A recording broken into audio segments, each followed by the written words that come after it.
Assalamualaikum warahmatullahi wabarakatuh. Hello everyone, my name is Jauhara Ramadhani. Here I would like to present about bank reconciliation. What is bank reconciliation? A bank reconciliation is the process of matching the balance in an entity's accounting records for a cash account to the corresponding information on a bank statement. And now is the goal of bank reconciliation. The goal of this process is to ascertain the difference between the two and to book changes to the accounting records as appropriate. The information on the bank statement is the bank's record of all transactions impacting the entity's bank account during the past month.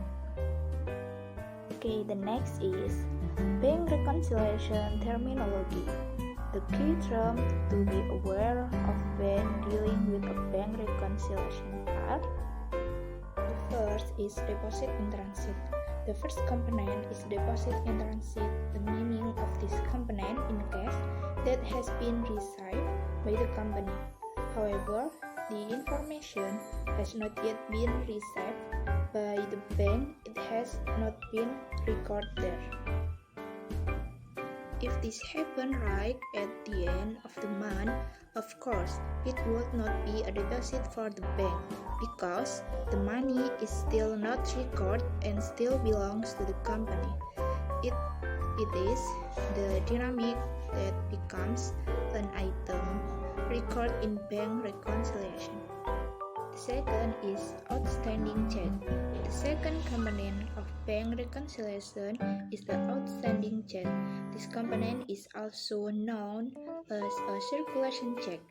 Point is a check that the company has written but not cashed.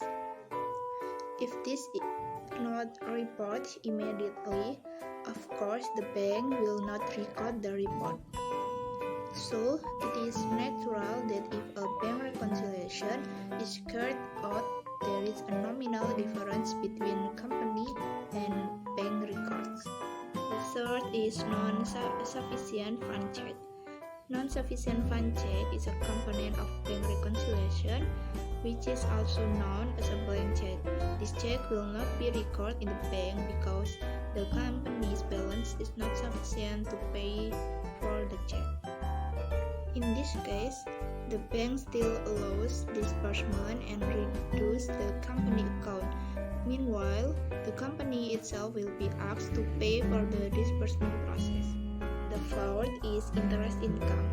Interest income is normally bank interest on company account balance, also known as a current accounts.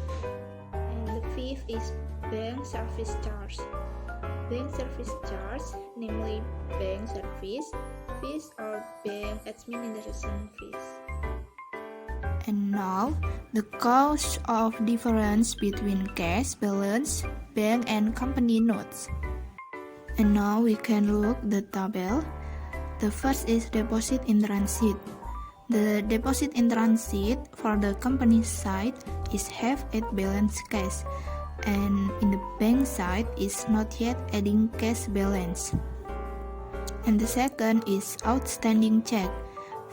Outstanding check in the company side have at balance cash, and in the bank side is not yet adding cash balance. And the third is not sufficient fund.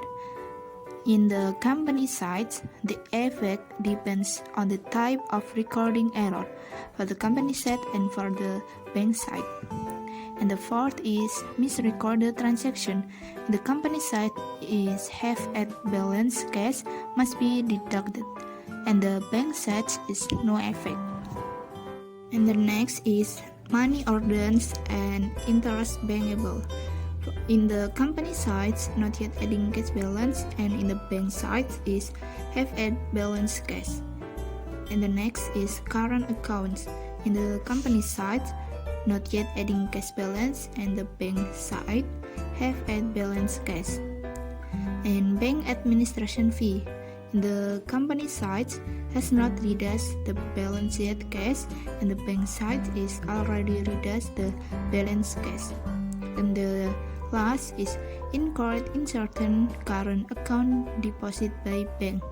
In the company side is have at balance, and in the bank side not yet adding cash balance.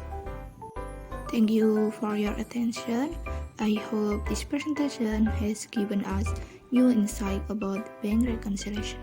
Thank you.